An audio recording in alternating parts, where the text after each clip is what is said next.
Even as we grieve, we give thanks for this most faithful life.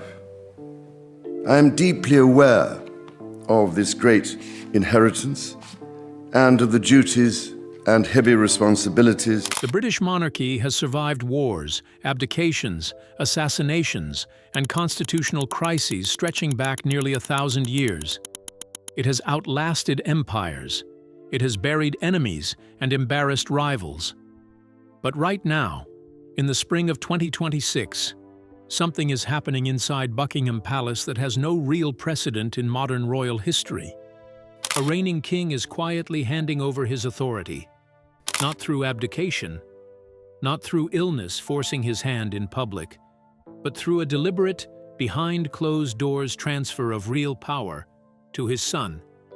And the woman standing in the way of that transfer? His own wife. King Charles is stepping back. Prince William is stepping forward. And Queen Camilla, the woman Charles fought decades of scandal to place beside him on the throne, has become, almost impossibly, the obstacle nobody saw coming. This is not rumor. This is not tabloid noise. The evidence is piling up, the sources are speaking, and the power dynamics inside the palace have shifted in ways that cannot be undone. Today, we are breaking down exactly what is happening, why it is happening now, and what it means for the future of the British crown. Stay with us, because this story is only getting bigger. The day everything changed. Let's go back to February 19th, 2026. Mark that date, because historians may look back on it as the day the modern monarchy began its most dramatic transformation since the abdication crisis of 1936. Over Great Britain and the British Empire. He announced his decision to abdicate in a farewell broadcast heard by 150 million people around the world. On that day, Prince Andrew Mountbatten-Windsor, Duke of York, son of the late Queen Elizabeth II, and one of the most protected members of the royal family for decades, was arrested. The charge? Allegedly sharing confidential government documents with individuals connected to the Jeffrey Epstein network. Let that sink in for a moment. A member of the royal family, arrested, on charges tied directly to the most explosive criminal case of the 21st century. The palace was in freefall. Within hours, the phones were ringing off the hook. Reporters descended on the gates of Buckingham Palace. Social media erupted. And somewhere in all of that chaos, one man was already moving with purpose and clarity while others were frozen in shock. That man was Prince William. According to sources close to the royal family, William had been preparing for exactly this moment, not wishing for it, but bracing for it, for years. Royal commentator Maureen Callahan told the Daily Mail that Charles had effectively all but handed over the crown, adding that he preferred not to be involved in these matters, even though they threatened the very future of the monarchy. And this wasn't a snap decision born out of panic. The groundwork for this transfer of authority had been laid long before Andrew's arrest made headlines worldwide. Author Russell Myers, who wrote the biography William and Catherine, revealed that palace aides had been warning about Andrew's behavior for years. William, to his credit, took those warnings more seriously than almost anyone else in the family. After Andrew's catastrophic 2019 BBC interview, the one where he attempted to explain his friendship with Jeffrey Epstein, chosen to speak out for the first time. Why have you decided to talk now? Because there is no good time to talk about Mr. Epstein and all things associated. We've been talking to Newsnight for about 6 months. And instead handed the world one of the most stunning examples of royal misjudgment in living memory. William had gone directly to both King Charles and the late Queen Elizabeth. His message was stark and unambiguous. Andrew needed to be removed from royal duties, immediately. No half measures, no quiet management. Full removal. At the time, his warnings were largely ignored. The late Queen, fiercely protective of her son, resisted dramatic action.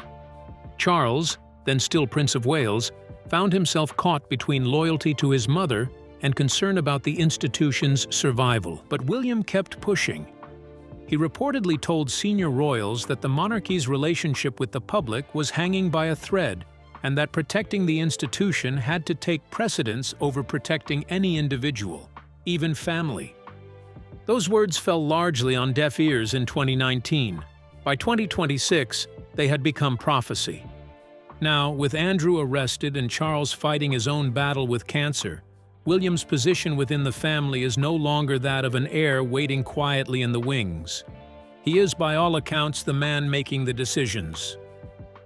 Sources have confirmed that over the past 6 months alone, William played a central role in every major decision regarding Andrew, removing his titles, evicting him from Royal Lodge, and severing his connection to the institution completely. This is not Charles acting alone. This is William leading the strategy. And Charles, exhausted, ill, and clear-eyed about what the monarchy needs to survive, is letting him. King Charles, cancer, and the accelerated succession. To understand why Charles is handing authority to William right now, you have to understand the physical and emotional weight that King Charles III is carrying. He became king in September 2022 at the age of 73, the oldest person ever to ascend the British throne. He had waited longer than any heir in history for that moment. His entire life had been lived in preparation for a role that kept receding into the future. And then, just as he finally wore the crown, his body began to betray him. In February 2024, barely 17 months after his coronation, Charles was diagnosed with cancer. The specific type has never been publicly disclosed, but treatment began immediately. Throughout 2024 and into 2025, he continued his public duties while quietly undergoing that treatment, a remarkable act of discipline and duty that few people fully appreciate. Then came the second blow. In March 2024, Princess Kate, the Princess of Wales, the most popular royal in the family, the woman who was supposed to be helping William carry the public-facing weight of the monarchy, announced her own cancer diagnosis. She had undergone abdominal surgery, and following the discovery of cancer cells, began a course of preventative chemotherapy. She stepped back from public duties for months. Think about what that meant for the monarchy in 2024. The king was fighting cancer. His daughter-in-law was fighting cancer. The two most important people for the institution's future were both in treatment simultaneously. That is an extraordinary amount of pressure and fragility concentrated at the very top. According to reporting from Closer Weekly, Charles was already considering transferring significant responsibilities to William by 2025 or 2026. A source familiar with the discussions noted that while Charles is stubborn and had waited his entire life for this role, those around him increasingly believed that William and Kate would be assuming effective control of the throne within that time frame. Palace officials publicly denied rumors of a rapid transition, but the actions tell a different story. In 2025, King Charles granted William and Kate the authority to issue royal warrants, the ability to publicly endorse brands and products on behalf of the crown. To outsiders, this might sound like a minor administrative detail. In royal terms, it is anything but. Monarchs have historically guarded this privilege closely. The fact that Charles extended it to William and Kate signals a meaningful and intentional shift in where the crown's power is being vested. More broadly, William has been moving from the role of heir to the role of partner, and in some areas, decision-maker. One royal source told News International that Charles is guiding William to make wise choices during this crisis, because the future of the monarchy now rests on the Wales family. But let's be candid about the unspoken reality here. Charles is 77 years old. He is in active cancer treatment. His reign may be shorter than anyone publicly acknowledges. The succession plan is not some distant arrangement being sketched out for a future decade. It is happening right now, in real time, with real consequences for everyone inside that palace.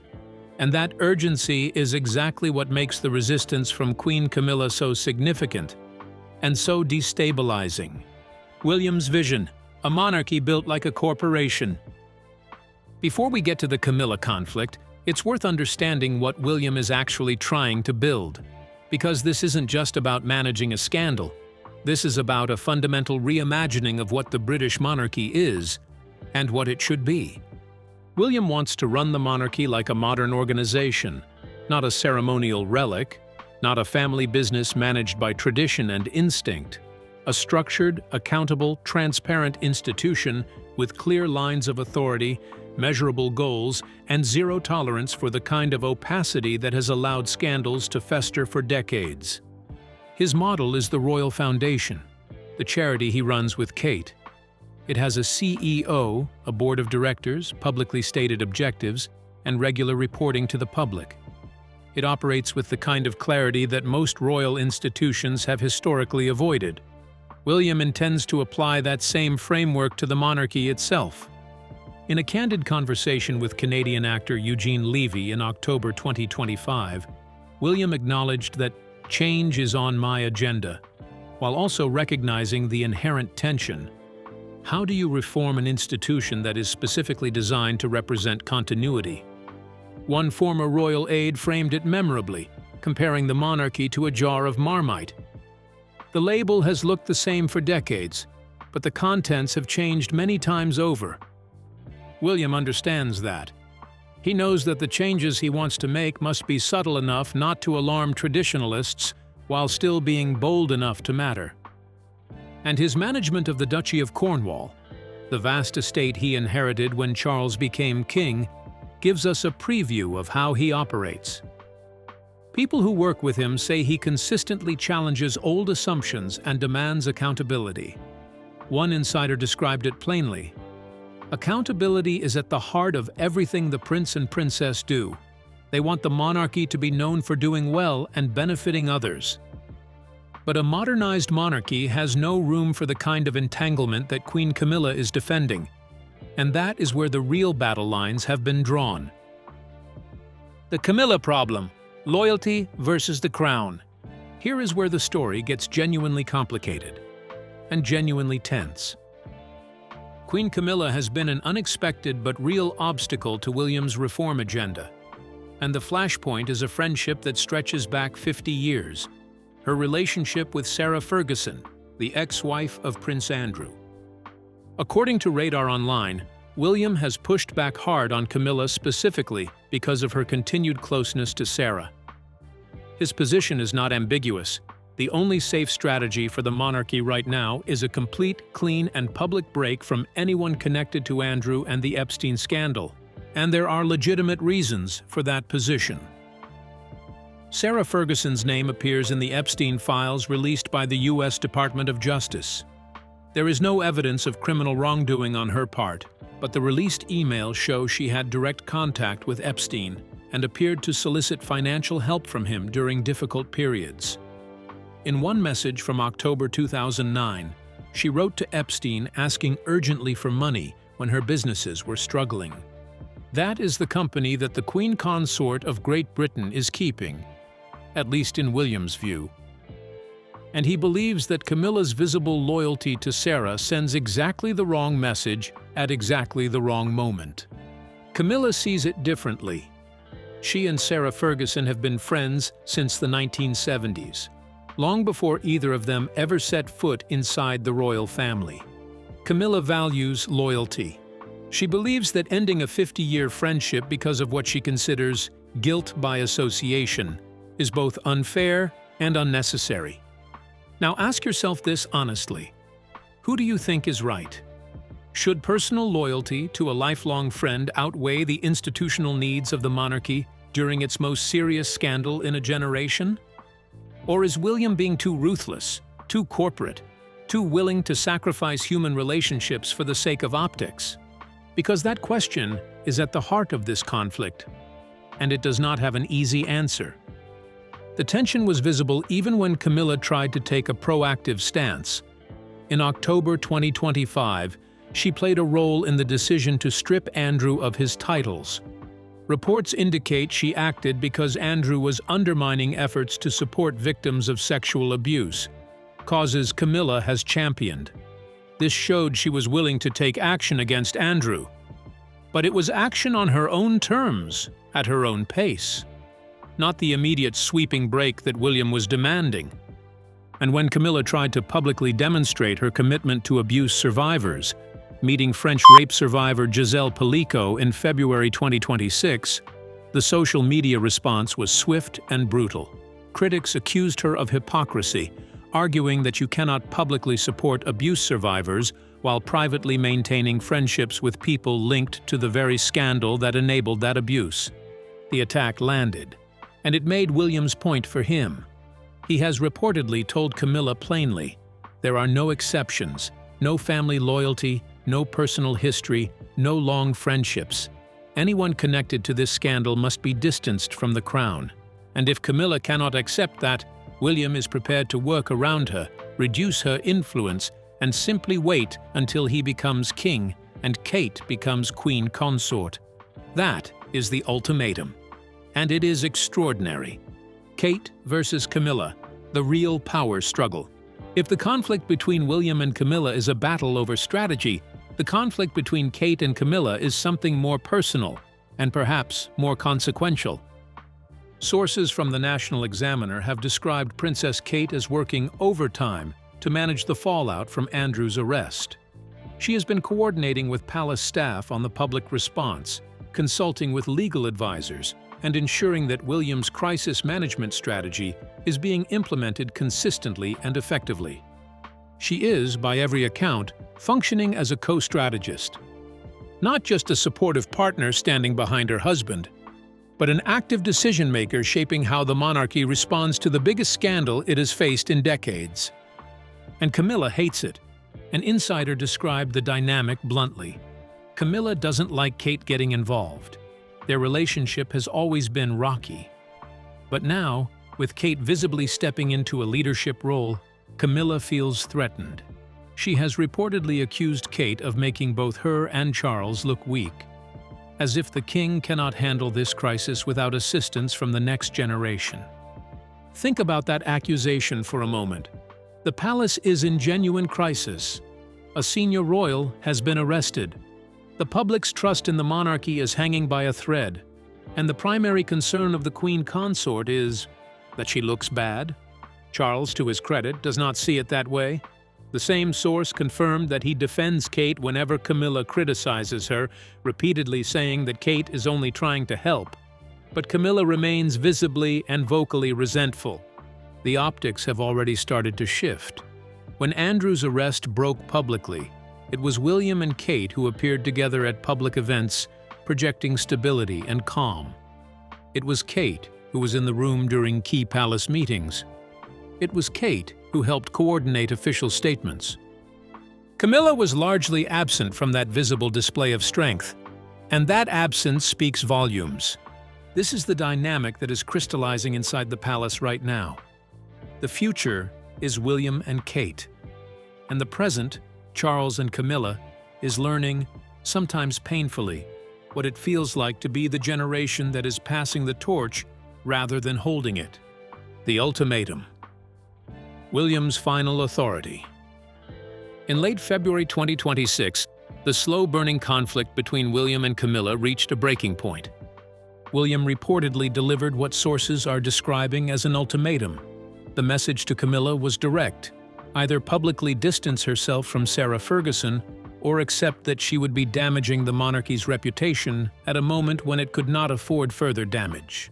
This was not phrased as a suggestion. It was not delivered as a polite request from a future king trying to navigate a delicate family dynamic. It was a demand.